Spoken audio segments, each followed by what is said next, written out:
Thank you for that. We thank you for all the small things you do for us each and every day. Watch over these riders this afternoon, Lord. Keep them safe. Let them go out there and have a good time together. Be it the spectators, the workers, all of us together. Lord, once again, we thank you for the Turner family for letting us use this piece of property to enjoy our sport. We ask you to continue to bless that family. Lord, once again, watch over our military men and women at all parts of the world, each and every day, watching over this country so we can be free. Once again, watch over our leaders that they'll make the right decisions for us. Lord, I got a special prayer request this morning. I got two of them. If you would remember Corey Benton, he's the pickle man. Remember him. He's dealing with some tough health. Once again, we just thank you for being in control of all things each and every day. We just ask that you'll take us all home safely when it's over with, so we can get back together again one day to have some more fun. In Christ's name we pray. Amen. Hey everybody, I'm here at GNCC Racing. This is my first GNCC race. I'm really excited. I'm here in Big Buck, South Carolina, and I'm about to head out. I got about an hour before race time. I'm partway dressed. And I just thought before I'd head out there, I'd give you a few thoughts of the GNCC racing first. First of all, it is awesome. It's the size of this event is unbelievable. It's like nothing I've ever attended before. Even some of the motocross races are huge, but even compared to those, I think there must be at least 5,000 people here. This morning there were 712 riders on the 10 o'clock line. I think there's probably around 500-600 on the afternoon line of what I'm racing. I'm going to be going second last out, so we're starting with the Pro Open class. Then you drop down to Pro 250s, Pro Lights, all that sort of stuff. And then I'll get down. I'll be heading out in the Vet A 40 Plus Senior. I could have ran in the Vet A Super Senior, which is 45 plus. I just turned 45 this year. But I thought, why come all the way down here and not get passed by Baylor and Garcia and all those great racers? So I'm here for the experience. If I somehow place well, then that's just gravy, but I'm just here to have a lot of fun. And got some really good advice from some people, some pros. Mostly just race the time. Don't race other racers. Don't crash. Those seconds and minutes count a lot if you hit a tree. So just try and keep it upright, stay consistent. And I think what I'm relying on a lot is training I've been doing. I've been training a lot for this season, especially for the upcoming event in Austria. And I think my fitness will really help me out in the senior vet class. And I'm hoping if I can just maintain, keep a good pace going and pit in. And thanks to Gas Canada, those guys have been great. I dropped off some parts for them and let me keep their gas there in the pro pit row. So I'm going to be pulling in there, fuel up. And and here with my dad. Say hi, Dad. Hi. Anyway, it's been a good ride, 18-hour drive, but other than that, it's doing nothing but fun. So see how it goes. Big Buck.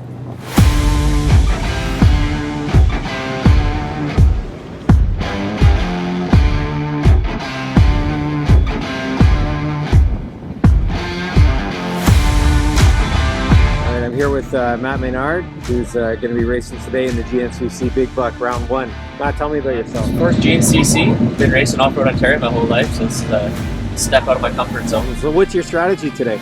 Just go out there and see what I can put in 100%. Nice. And just see where I end up. And what class are you running in? Sport today. Perfect.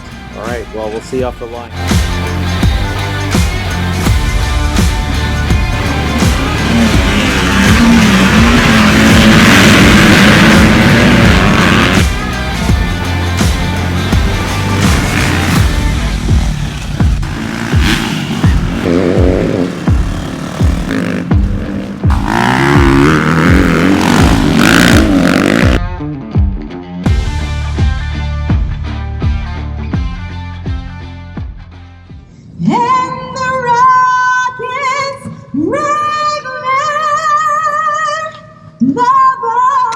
Bursting in air, gave proof through the night that our flag was still there.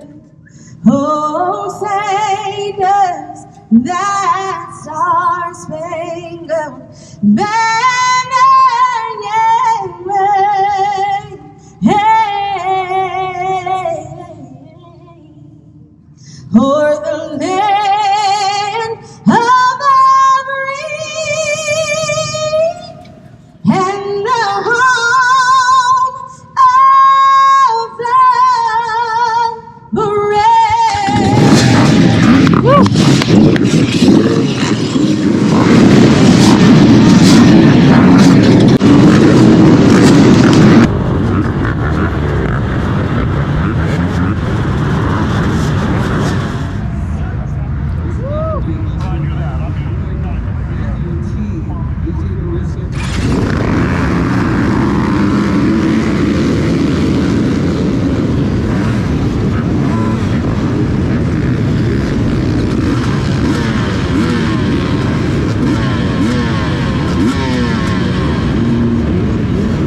Dr. Jody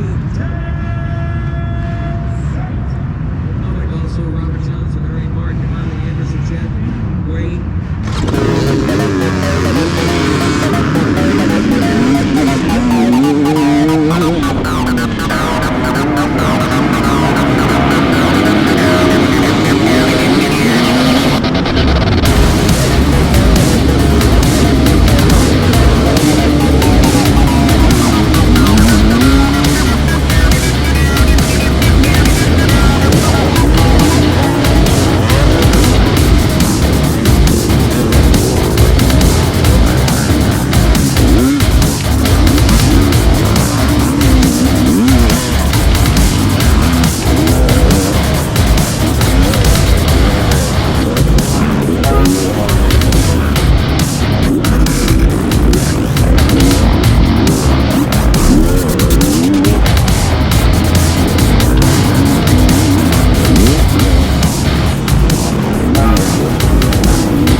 So if you've watched this far, you're probably interested in seeing what a GNCC race is like.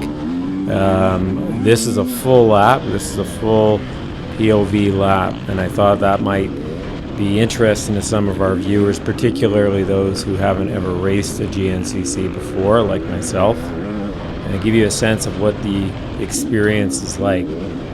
This is the Senior A 40 class that we're running up against. The guy in front of me, Sylvia, ended up finishing 6th overall in that class. I believe there were 18 riders. In the end, I ended up placing 16th, so I beat 2 guys in this class, and I beat quite a bit more in the overall race of the afternoon. To be honest, I'm not all that happy with the results. I think I can do a lot better, and what I am happy about is seeing this and knowing, for example, that guy in front of me, I can keep that pace, and at times I was even in front of him. So knowing now, learning what I did from the GNCC race, I think going into it again, there's a lot of lessons that I can apply and do a lot better on the next race through. But as you can see, it's a very fast track. The first lap, I felt in control, I felt quick,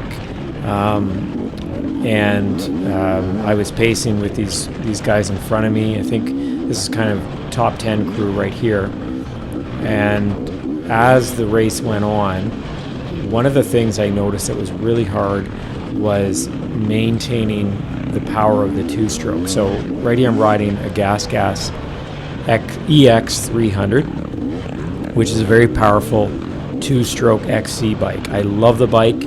I love the Gas. I love the looks of it. I love the sound of it. There's nothing I don't like about this bike. And it's something that I look forward to riding on the next occasion. But what I did learn from the GNCCs is that having a good flow is everything, and that can be challenging on a 2-stroke when it isn't tuned properly.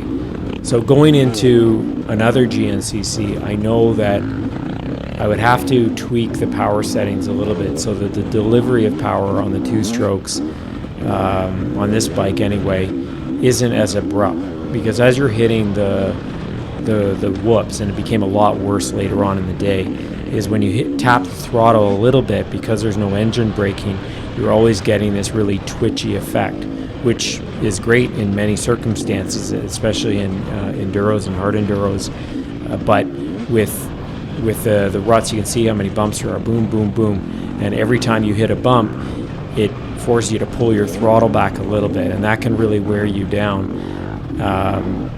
What I'm going to do for the next occasion is try and change the delivery by tuning the power valve so that it's a little bit more forgiving. It's not as twitchy as the stock settings.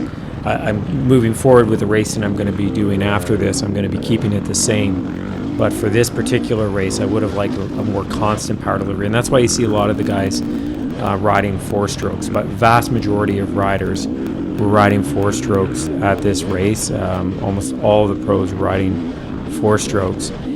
And I do have a 350 Husky that I was told to use and bring, and maybe I would have done better with it. But it's a track bike, it's not a woods bike, so it's got the 19-inch wheels at the rear, and it's stiffer suspension. I really don't know what bike I would have done better on for this race, the gas as tuned as it is here, or the 350. But I do think that going into the next race, tuning the gas in a way that's just a bit more forgiving on the throttle would be the bike for me. So that's what I'm going to try on the next occasion. So here we go. So one thing you'll notice with the riders on the GNCCs, the way you can tell if they're in your class is they have a sticker at the back of their helmet, just a big square. And that color, that unique color for each class, will give you an idea of whether you're being passed by someone in your class or not. And that's something I really, really liked. It helped me understand my pace, whether I should chase someone down, whether I've lost a position. And that's something I really wish could be implemented a little bit stricter in races in the Ontario series. With the Ontario series, it's very difficult to understand if someone is in your class. If you're in a smaller class, you generally know who is who, but once you get more than 10 riders, it's hard to keep track of everyone. And having that big colored sticker at the back of the helmet really helps you know whether it's worthwhile fighting that person or not, or whether to just maintain your pace. Same thing with number plates, but the biggest thing was the sticker on the back of the helmet, because you can't see number plates. So in this class, for a senior 40 plus, it was a gold square. So the guy in front of me is a silver square. And when I saw him pass, immediately I thought, well, that's a vet or senior rider, and then I could see it was silver. So now I'm just thinking, well, I'll just pace this guy and maintain with him, and you're not as concerned about the position. Or maybe they're in the same class as you, and you actually want to wear them down, so you're just going to stay on their tail. But it really helps, and it's something that I think we could learn a lot from the GNCC races, and that thing in particular is something that would be really helpful in implementing. What happens at the beginning of a GNCC race is you have to go and get your bike inspected, and that means rider too. So they'll check for your numbers on the side of your helmet that they've given you. They'll check for the colored square at the back of your helmet, and they'll make sure that your transponder is on your bike. And that too is another thing that was great. You can rent transponders or buy transponders for the season, and that makes sure of very accurate laps coming in, and I presume it also tracks that you stay on course as well, because cutting courses is a big problem in XC racing. So yeah, here I am hunting some people down in front of me. I'm just trying to maintain that pace. And the first lap, like I said, I was feeling good. Felt like I was in a good groove, but because this particular type of track, it got beat in, and it's almost unrecognizable by the end of the race as it is at the beginning, and it just really starts punishing your body, that constant up and down, the whoops. It's so much fun, but it really takes a toll on your body. And despite all the fitness that I was doing leading up to this, because I was training for some other races as well, what I forgot was how unique the muscle group is for riding. And I noticed within an hour of riding, my shoulders, my chest, my abs, and my back were all really hurt. Now, there's a bit of a stall there, start again. Thank goodness for the e-start, back at it. But it's small mistakes like that that really start to take away from your groove.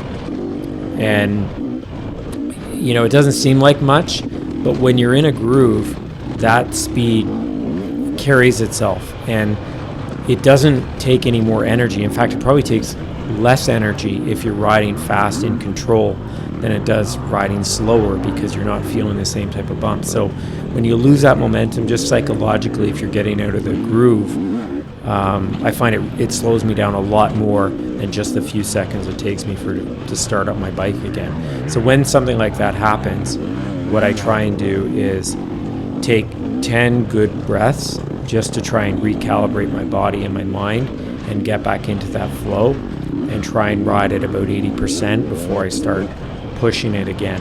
It's a small trick I learned, and it does really help with trying to maintain your mindset and just getting your body back into the groove of things. You can see there's these deep ruts. The dirt here was just phenomenal. It's not wet and it's not dry. It's just that perfect hero dirt. The only thing you're really watching for are the deep ruts and the roots. The roots here at Big Buck were something else, and there's roots everywhere. So you're constantly getting kicked around, and you have to be conscious of that because it's a very, very fast track. And with that speed, if you hit a root the wrong way, it could really do some damage. So now we're coming up to my favorite part, but also the most intimidating part of the race, is this creek crossing. So you blip up, cross the creek, boom. And then right now I came around, saw this for the first time, and thought, oh my goodness, and I just floored it because you see there's roots and kicks and everything up, and fortunately I had enough momentum to get up there. But that was my first time seeing that, and momentum saves you. When in doubt, pin it. And full throttle there, and I think that was third gear, just sent me right up the hill. And I'm thinking to myself here, oh my goodness, I have to do that 3 or 4 more times, or however many laps that I can get in. Each time that I was doing it, it wasn't any less intimidating. And thankfully, on all of the climbs up that Big Buck Hill, I didn't have any problems. I was able to get up it, didn't drop my bike. But I noticed from some of the other videos that were out there, some guys were having some real problems on there, on some riders, and bikes were flipping over, sliding back down the hill, crashing into other riders. Nice big mud hole there. You're looking, you can see the thing about this race is there's lines everywhere. It's very wide. There's lots of opportunity to pass, and it's really nice that way, where you can just decide what lines you want to run. And one habit you can fall into is just following the person in front of you. But I realized after riding an hour or so is get out of that mindset. Stop looking at the rider in front of you and start choosing your own lines. Look in front of them. Think of what you want to do, and not what the rider in front of you is doing, because you're always going to be limited by their lines. I wish I'd known that sooner, but just yet another great lesson from the GNCC racing is you're not limited by other people's lines. It's nothing wrong with following someone and pacing them, especially if it's a strategic decision to try and pace them or wear them down. But when you want to get ahead, you need to start looking for other lines through the woods and figuring out how you're going to get in front of them. There's no real, there's classes coming up behind us now, like younger classes who are faster. Some of the guys are faster at the top than I was. And, your typical engine revving to hear them coming up, and they'll also sort of make a whoop whoop sound. And then, just kind of just move to a line that's not the faster line, let them pass, and then try and chase them down as they chase the person in front of them.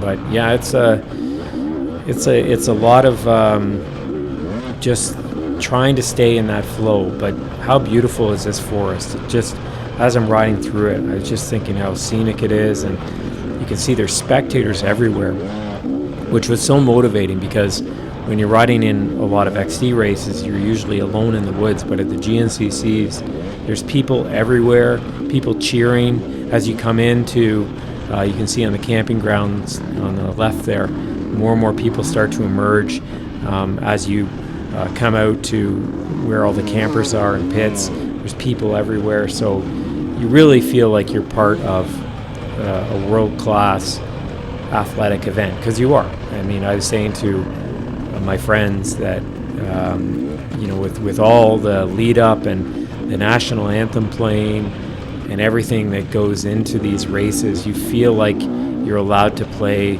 the Super Bowl.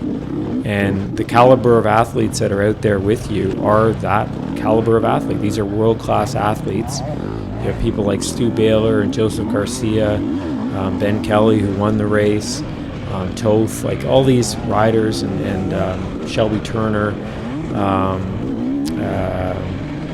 Corey Steed. I mean, these are all riders that are just A++ people, and being able to just ride behind them and get passed by them really puts things into perspective of how much you can do to get better, how much you need to do. And even seeing them for those 5 seconds as they pass you really shows you how much you can learn from being in these races.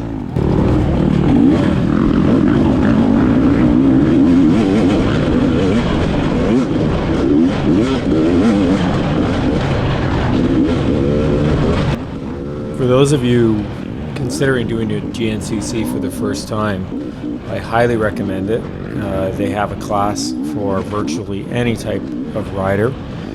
I think there's something like 60 some odd classes for riders out there, everything from kids to the best of the best in the world.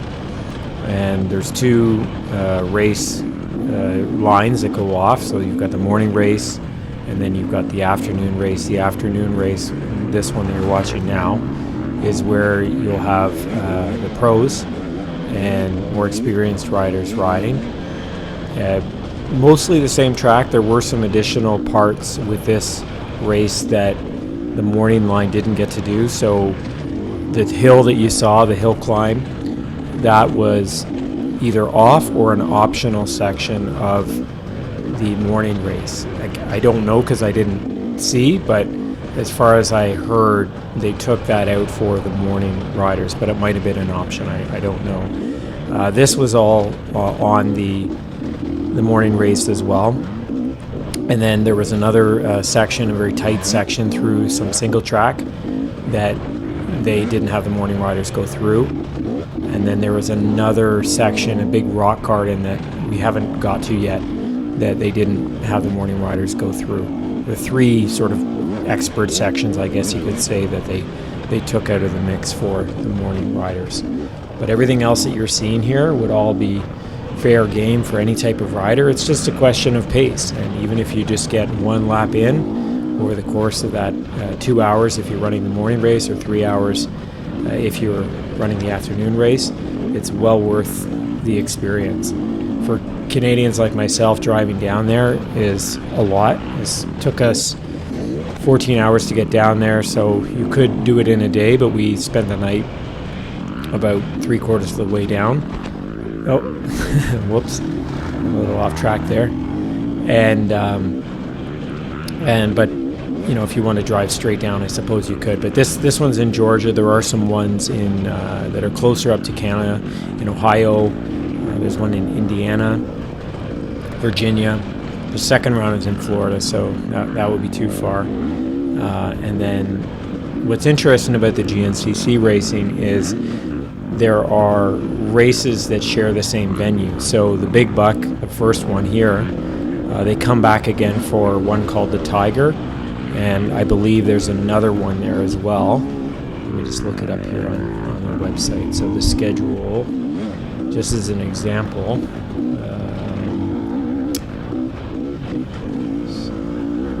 let's see. Okay, so the second round is Florida, full schedule. And then it comes back to Georgia for round 3.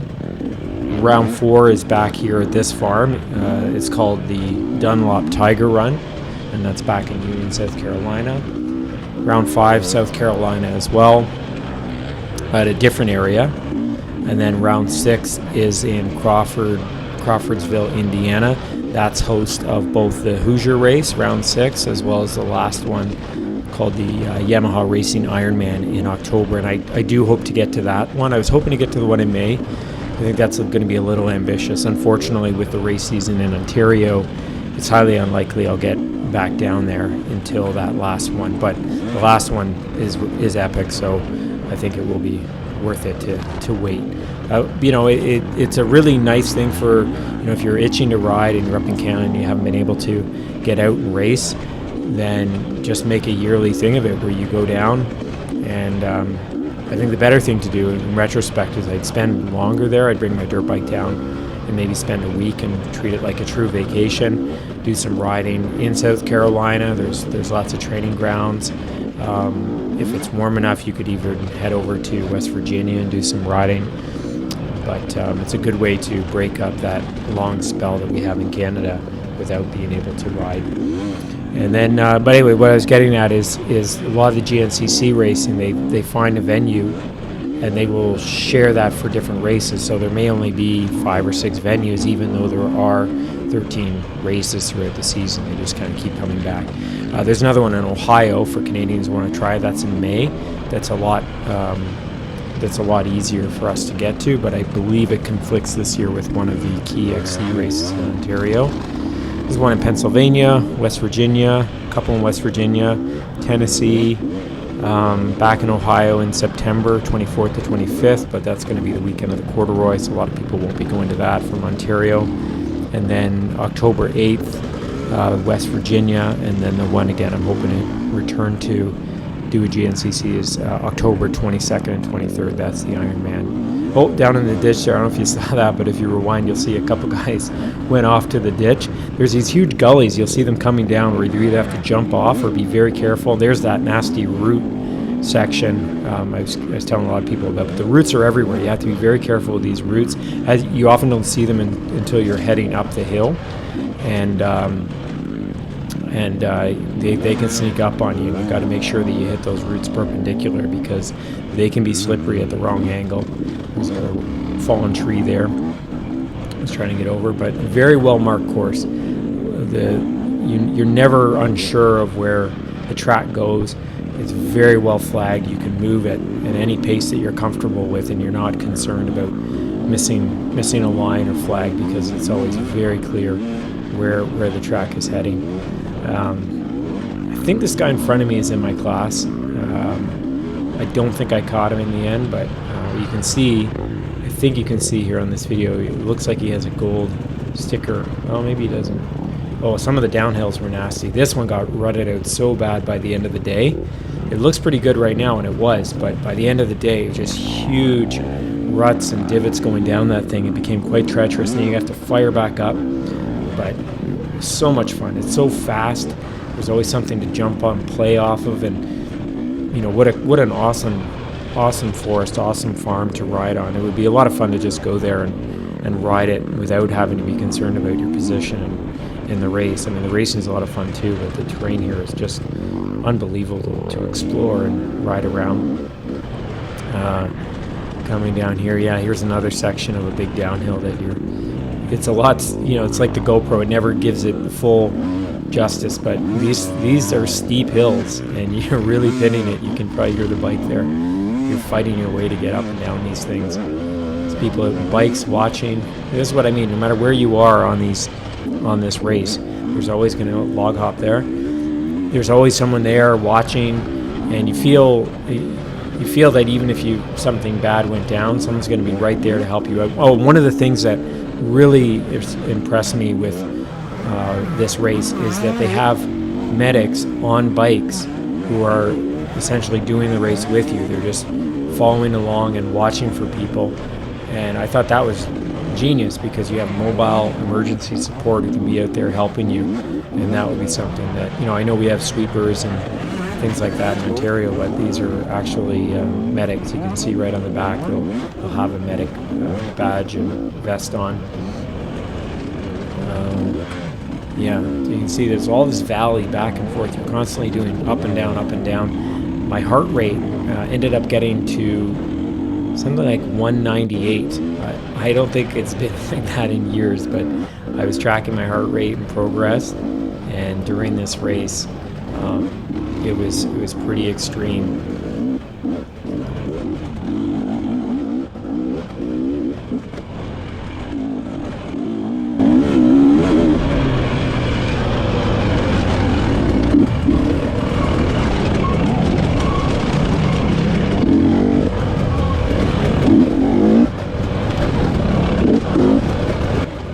This was a really cool section. We dropped right into a gully and we're following along this gully.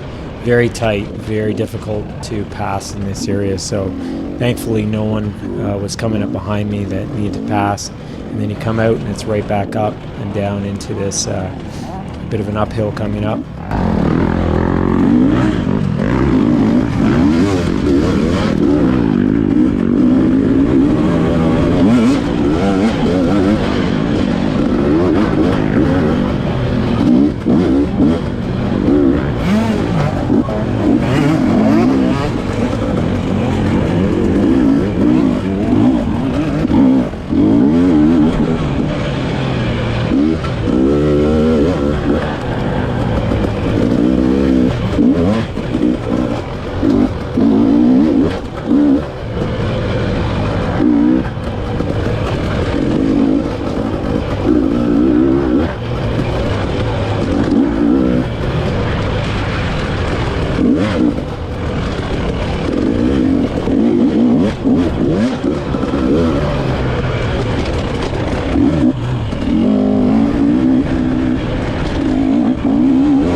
As I'm watching this, I know I can go faster, and I'm looking at it and thinking, you know, why aren't I giving it more here, pushing it harder? And I think if I was higher up in the standings, I probably would have been pushing myself harder to keep up with the top guys. But I knew at this point I may have been in top 10, but beyond that, I wasn't too sure. And when you go down to the States, you want to be careful, you know, as a Canadian, that you're not hurting yourself. You're so far away from home. Healthcare is always an issue. And I will give a tip: if you are going down, make sure not only you have insurance, obviously, but make sure your insurance covers racing, because there's a lot of insurance companies out there who will specifically exclude racing. And the insurance I got was about $1,000 for the whole year, worldwide, up to 5 days. And there's this big enduro section. Boom, that was fun. There's this big rock thing that you had to fly over. Really cool. And just as I did that, someone passed me there. Anyway, back to insurance. If you're getting insurance, make sure that it includes racing.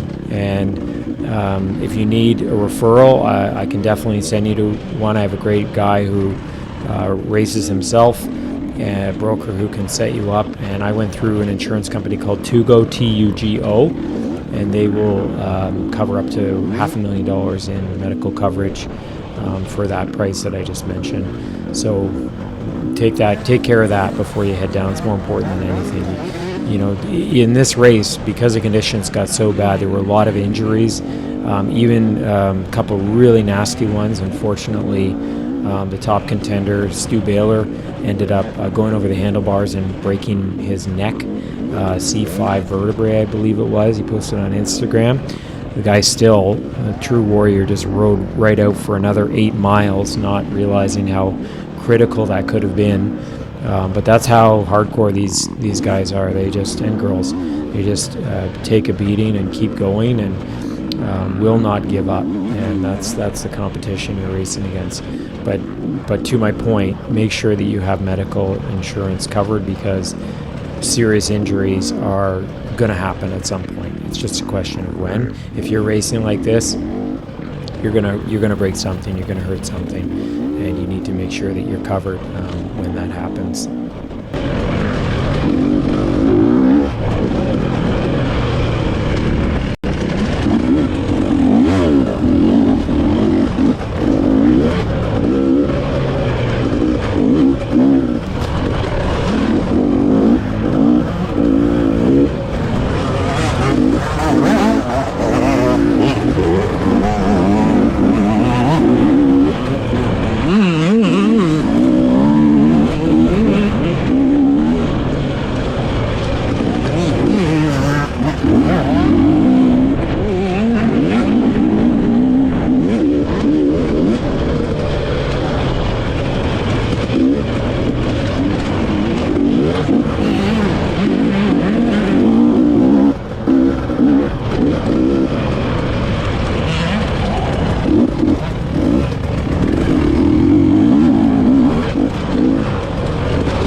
This was a crazy section. You came up and you had to go down this huge gully and fire back up. Like, it's steep, and you could see him right back up. And one of them, there was a guy stuck at the top, and unfortunately I kind of landed right on him because I didn't expect him to stop and kind of got stuck at the end. So if you're watching this, sorry dude. But yeah, it was intense. There's a lot of features on this race that I didn't expect. You know, when I heard GNCC, you know, I always thought fast, flowy, just pinning it 4th, 5th gear the whole time. And there was that. There definitely was a fast race. But you also came across sections like that hill climb and what I just showed you there with that rut, or the gully rather, and also that rock garden, where having some hard enduro skills really helped being able to get over them. And a lot of guys were getting caught up on them, so it was a good opportunity if you had those skills to get ahead of a pack or make up some lost time, and most importantly, just save yourself and your bike, because they definitely threw some twist to us. Here we are moving to the side, letting some of the faster guys go through, and then continuing on. It was a really neat experience to get passed by these world-class riders. You know, you see people like Garcia going by, Baylor going by, Toth, Kelley, all these top riders just flying by you, and then you get to chase them down. You know, it's like you get to get out on the playing field of Super Bowl and try and catch a pass. It's such a cool experience. There's no other sport that I know where you can do that, where you can go and compete in a sense. Well, not in a sense, you actually are. You're competing with the best athletes in the world. And yeah, of course, I'm not in any way competitive, but just being on the same playing field with them at the same time is just it's surreal. And I imagine at some point it won't be like that anymore as the sport grows. Oh, I almost take out a woman here. Watch. Whoops. Oh no, that was a different lap. Oh, here it is. No, whoops. Sorry about that. Yeah. But yeah, I think at some point as this popularity of the sport grows, I really hope it doesn't change. But with numbers, it may just be hard for you to have anything but a pro race at some point.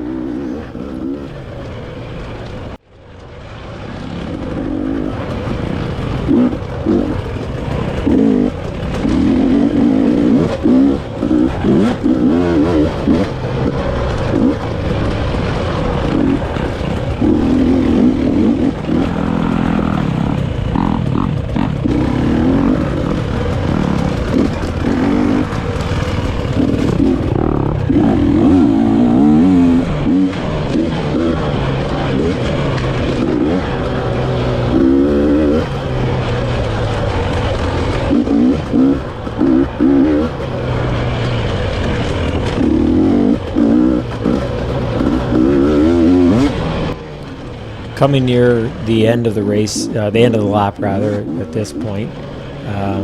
Should be about probably 2 miles left, if that, as you're coming up. And you can tell because you're starting to get closer, you're coming back to the side with all the camping. Oh, right there was a mile marker, mile 11. So the GNCC racing, and they do the same thing in FMSQ racing, is they have markings so that you can tell what mile, or in FMSQ's case, kilometer you're at, which again is so helpful as a racer, so that you can pace yourself, whether you can decide to push it, whether you can assess whether you need gas or not. And it certainly takes some extra work and volunteers to do that, but to have that ability to get those reference points out there as you're racing on the course, to know where you are, how far you are into it, was a huge help. And it's something that has become standard, certainly within GNCC and FMSQ, and I hope we adopt that in Ontario as well. But yeah, so we're coming in. This is mile 11 now. This is a nasty little rock garden here with roots everywhere. This was hard to keep your speed up, so you really got to stay on your feet, on your pegs, and let that bike kick around. And then it comes out into a fast section, and now you're just kind of pinning it to winning it. And this last section was very fast, just track and that really nice orange dirt that you find in South Carolina. Nice berms coming in, and I can just floor it, third, fourth gear. And you know, a little trepidation because, as remember, this is the first time I've seen this track. I didn't even walk it, so I'm seeing all this for the first time. I don't know what corners are coming up, and have to be a little bit cautious. Unfortunately, by the time I knew the track well enough, I was so tired that I didn't want to. I could barely hold on to the bike, so I wasn't pushing. I didn't want to fall off, but yeah, this last section was very fast, very exciting. Lots of spectators, people just flying by, everyone's cheering. Yeah, it was so much fun. It's a good way to motivate yourself to come into that last section just screaming, and you're coming into the pits. Just in a moment you'll see where you come in for a gas up if you want. I did stop once. I ended up doing, it was a total of 4 laps. No, I guess it would have been 5 laps. Yeah, 5 laps I did over the course of 3 hours. And oh no, sorry, that's not me. I did 4 laps. Yeah, I was just looking up different things. So 4 laps, and I did pit in after the second one had filled up, and that was enough. I did have quite a bit of gas by the time I got back. Not too much. Like I ended up filling probably. I probably, if I did another lap, I think my gas light would have came on. Yeah, this is a cool section. Super fast, coming right out into it.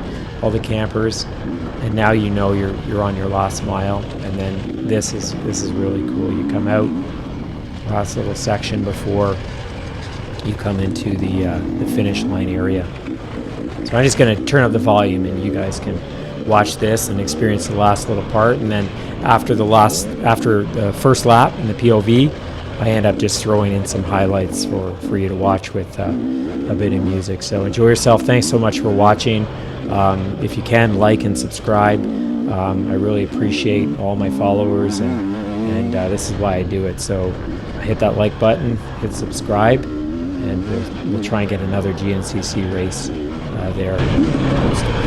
Thanks for watching.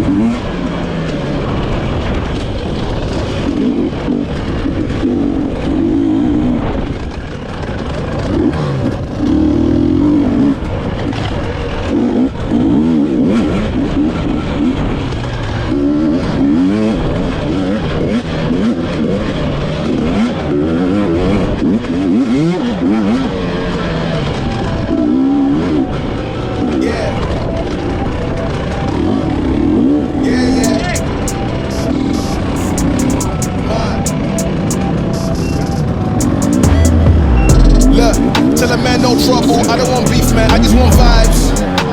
Big man like me, no need for the telephone hype. I got too much getting online. One rule, then I'm on side. Wrong move, I bet they gon' ride. No need for the telephone hype, nah. No need for the snoozing. Big whip outside, I'm cruising. Big stick inside, no losing. Better watch out for the snake and Judas. this is. Don't ask them who this is. I bet they know what I'm moving in. I bet I show it into a dim. How you hate and then lose again? How you hating my vibes? Why you wasting my time? Getting hype on my line. Tell a man I don't want feedback, I just want relax. Brand new whip, two-tone, I need that brand new hit. You know, like lean back, brand new bits I live in. We back, man, you never gon' lie, Gus. Get them on sight now, let them on like that way. They know I'm more righteous. Look at my life, I'm living alright. I'm nice, you know I'm alright, Gus. Looking like twice, no need for the hype or fight or telephone vibers. No need for the telephone vibers. No need for the liars. I don't watch your moves or priors. I got much to do, I'm biased. Big bosses moving silence, watch it. No need for the liars. I don't watch your moves or priors. I got much to do, I'm biased. Big bosses moving silence. Yeah, me, I'm moving quiet. Ask me, I'm needing an island. New watch is perfect timing. No need for the surface shining. Ask me, I need me a few. I need me an island. I'm keeping it true. The man, I'm a wild, I'm keeping it cool. No need for the telephone hype from you. Yeah, tell a man no trouble. I don't want beef, man. I just want vibes. Big man like me, no need for the telephone hype. I got too much getting online. One rule, then I'm on side. Wrong move, I bet they gon' ride. No need for the telephone hype, yeah. Tell a man no trouble. I don't want beef, man. I just want vibes. Big man like me, no need for the telephone hype. I got too much getting online. One rule, then I'm on side. Wrong move, I bet they gon' ride. No need for the telephone hype, yeah.